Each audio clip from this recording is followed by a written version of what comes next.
مشکات شریف کی دوسری حدیث پاک بھی حضرت عمر بن الخطاب رضی اللہ تعالیٰ عنہ سے مروی ہے، اور اس حدیث کو حدیث جبریل بھی کہا جاتا ہے کہ اس میں حضرت جبریل علیہ السلام کا نبی پاک علیہ السلام کی خدمت میں حاضر ہونا اور آپ سے چند سوالات کرنا بیان ہوا ہے۔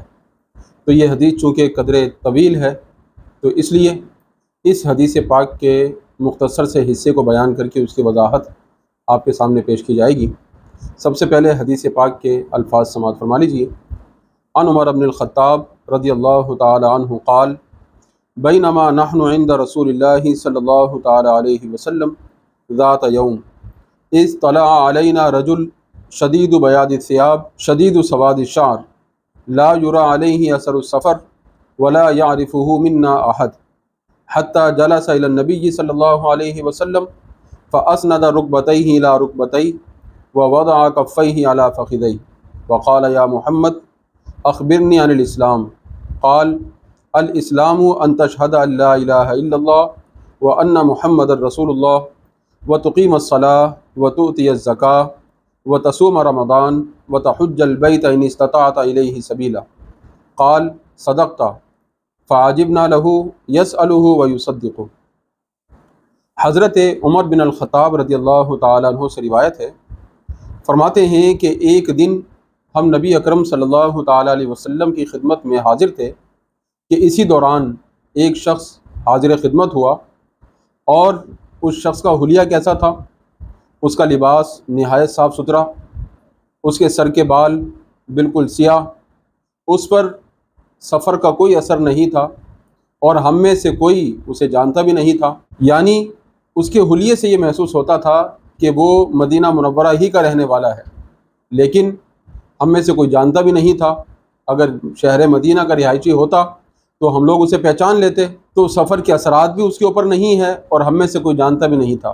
بہرحال نبی پاک علیہ السلام کی خدمت میں حاضر ہوا اور آپ علیہ الصلاۃ والسلام کے سامنے بیٹھ گیا۔ کس طریقے سے کہ اپنے گھٹنے نبی پاک علیہ السلام کے گھٹنوں سے ملا دیے اور اپنے ہاتھ اپنی رانوں پر رکھے، نہایت ادب کے ساتھ بیٹھ گیا۔ یعنی اس طرح اس سائل نے ہمیں بارگاہ کا ادب سکھایا کہ جب کسی بڑے کی بارگاہ میں بیٹھا جائے تو کس انداز میں بیٹھنا چاہیے اور کس انداز میں سوال کرنا چاہیے۔ اس کے بعد جب وہ بیٹھ گیا اور اپنے ہاتھ اپنے گھٹنوں پر رکھ لیے تو پھر سوال کیا۔ کیا کہنے لگا؟ یا محمد، اے محمد صلی اللہ علیہ وسلم، اخبرنی عن الاسلام، مجھے اسلام کے بارے میں بتائیے۔ یہاں پہلی بات جو سانے والے نے کہی وہ تھا نبی پاک علیہ السلام سے خطاب، یا محمد۔ اب نبی اکرم صلی اللہ تعالیٰ علیہ وسلم کو یا محمد کہہ کر پکارنا ٹھیک ہے یا نہیں، اس میں علماء کرام نے کلام فرمایا ہے، گفتگو فرمائی ہے۔ کچھ علماء اس طرف گئے ہیں کہ جو یہ کہتے ہیں کہ نبی پاک علیہ الصلاۃ والسلام کو آپ کے اسم گرامی کے ساتھ پکارنا یہ منع ہے، ناجائز ہے یا حرام ہے، وہ یہ کہتے ہیں کہ یا محمد کہہ کر نہیں پکارا جا سکتا، بلکہ آپ علیہ السلام کو یا رسول اللہ کہہ کر، یا نبی اللہ کہہ کر، یا حبیب اللہ کہہ کر پکارا جائے۔ اور ان کے پاس جو دلیل ہے وہ قرآن مجید کی آیت طیبہ ہے، لا تجعلوا دعاء الرسول بینکم کدعاء بعضکم بعضا، کہ تم نبی پاک علیہ الصلاۃ والسلام کے پکارنے کو آپس میں ایسا نہ بنا لو جیسے ایک دوسرے کو پکارتے ہو۔ تو یہاں ہمیں یہ بتا دیا ہے اس آیت مقدسہ میں۔ تو اسی آیت مقدسہ کے پیش نظر علماء نے یہ فرمایا کہ نبی پاک علیہ الصلاۃ والسلام کو آپ کے نام نامی اسم گرامی کے ساتھ آپ کو نہیں پکارا جا سکتا، یعنی یا محمد کہہ کر پکارنا یہ درست نہیں ہے۔ لیکن کچھ علماء وہ ہیں جو یہ فرماتے ہیں کہ نبی پاک علیہ الصلاۃ والسلام کو آپ کے اسم گرامی کے ساتھ پکارنا بالکل جائز ہے، کیونکہ احادیث طیبہ میں یہ بات موجود ہے کہ خود اللہ رب العالمین نے نبی اکرم صلی اللہ تعالیٰ علیہ وسلم کو یا محمد کہہ کر خطاب فرمایا ہے۔ انبیاء کرام کے بارے میں بھی احادیث میں ذکر ہے کہ کچھ انبیاء کرام نے نبی پاک علیہ السلام کو یا محمد کہہ کر خطاب کیا ہے۔ اسی طرح جب نبی اکرم صلی اللہ تعالیٰ علیہ وسلم مدینہ منورہ تشریف لے گئے تو اہل مدینہ نے نبی پاک علیہ الصلاۃ والسلام کو یا محمد یا رسول اللہ کہہ کر پکارا ہے، آپ علیہ السلام کی تشریف آوری پر خوشی کا اظہار کیا ہے۔ اسی طرح جب صدیق اکبر رضی اللہ تعالیٰ عنہ کی مسیلمہ کذاب سے جنگ ہوئی تو اس وقت صدیق اکبر رضی اللہ تعالیٰ عنہ کا جو لشکر تھا، مسلمانوں کا جو لشکر تھا، ان کا نعرہ یا محمدہ یہی نعرہ تھا ان کا۔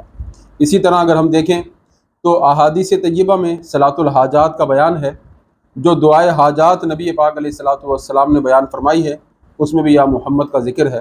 تو ان دلائل کے پیش نظر کچھ علماء یہ فرماتے ہیں کہ اگر کوئی شخص نبی اکرم صلی اللہ تعالیٰ علیہ وسلم کے نامی اسم گرامی کے ساتھ آپ کو پکارتا ہے یا محمد کہہ کر، تو یہ ناجائز یا حرام نہیں ہے، یہ جائز ہے۔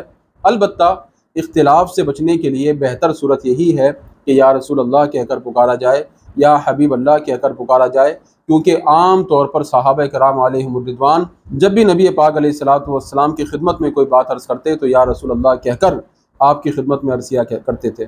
صحابہ کرام عام طور پر یا محمد کا ذکر نہیں کرتے تھے، تو اس لیے بہتر صورت یہی ہے کہ نبی پاک علیہ الصلاۃ والسلام کو جب بھی پکارا جائے تو یا رسول اللہ یا حبیب اللہ جو آپ کے صفاتی نام ہیں ان کے ذریعے آپ کی خدمت میں عرض کیا جائے۔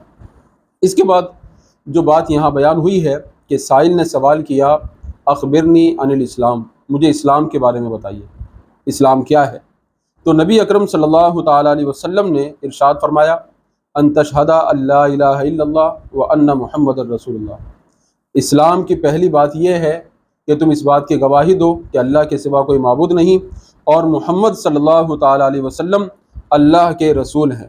اور دوسری بات ارشاد فرمائی وتقیم الصلاۃ، کہ نماز قائم کرو، وتؤتی الزکاۃ، اور زکوٰۃ ادا کرو۔ فرمایا وتصوم رمضان، اور ماہ رمضان کے روزے رکھو۔ اور آخر میں ارشاد فرمایا وتحج البیت ان استطعت الیہ سبیلا، کہ اگر بیت اللہ شریف تک جانے کی استطاعت اور گنجائش ہے تو اس کا حج ادا کرو۔ یعنی نبی پاک علیہ السلام نے اس سوال کے جواب میں کہ اسلام کیا ہے، اسلام کی بنیادی چیزوں کو بیان فرما دیا کہ جو شخص یہ اعمال اختیار کر لے گا اس نے اسلام کے بنیادی اعمال کو اختیار کر لیا ہے۔ اس کے بعد جو وہ دیگر اعمال اختیار کرے گا تو وہ مستحبات میں چلے جائیں گے، وہ سنتوں میں چلے جائیں گے۔ یہ چیزیں بنیادی ہیں، ان کو اپنانا ہر مسلمان کے لیے لازم اور ضروری ہے۔ جو شخص ان بنیادی چیزوں کو نہیں اپنائے گا، ان کے مطابق عمل نہیں کرے گا، تو پھر یہ سمجھ لیجئے کہ اس کا ایمان مکمل نہیں ہے، وہ کامل مسلمان نہیں ہے۔ مسلمان کے لیے لازم اور ضروری ہے کہ یہاں جو چیزیں بیان کی گئی ہیں وہ ان کو مانے بھی اور ان کے مطابق عمل بھی کرے۔ اگر کوئی شخص ان چیزوں کا انکار کر دیتا ہے، ان کو مانتا ہی نہیں ہے، تو وہ شخص پھر مسلمان نہیں کہلائے گا۔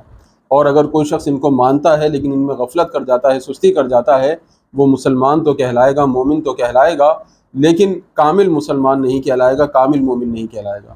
یہ اعمال وہ ہیں کہ جن کو پورا کرنا ہر مسلمان کے لیے لازم اور ضروری ہے۔ اس کے بعد پھر حدیث پاک میں جو آگے الفاظ ہیں، حضرت عمر رضی اللہ تعالیٰ عنہ فرماتے ہیں کہ اس سائل نے کہا صدقتا، کہ یا رسول اللہ صلی اللہ علیہ وسلم جو آپ نے یہ اسلام کی تشریح بیان فرمائی، یہ بالکل آپ نے ٹھیک بیان فرمائی، آپ سچ فرما رہے ہیں۔ تو حضرت عمر فاروق رضی اللہ تعالیٰ عنہ فرماتے ہیں کہ ہمیں بڑا تعجب ہوا کہ خود ہی سوال کر رہا ہے اور خود ہی تصدیق بھی کر رہا ہے، کیونکہ جو سوال کرنے والا ہوتا ہے وہ اس چیز کو جانتا نہیں ہے، اور جو نہیں جانتا وہ تصدیق نہیں کرتا۔ اب یہاں عجیب صورتحال ہے کہ سوال بھی کیا جا رہا ہے اور تصدیق بھی کی جا رہی ہے۔ تو یہ حدیث پاک کا ایک حصہ ہے۔ اس کے بعد مزید حدیث پاک آگے انشاءاللہ بیان ہوگی۔ اس حدیث پاک میں اسلام کے بارے میں مختصر گفتگو ہوئی، اگلے حصے میں ایمان سے متعلق بات ہوگی، تو پھر اسلام اور ایمان کا جو فرق ہے اور ان دونوں میں جو مماثلت ہے اس کو انشاءاللہ اگلے درس میں بیان کیا جائے گا۔ تو اللہ رب العالمین ہم سب کو عمل کی توفیق عطا فرمائے۔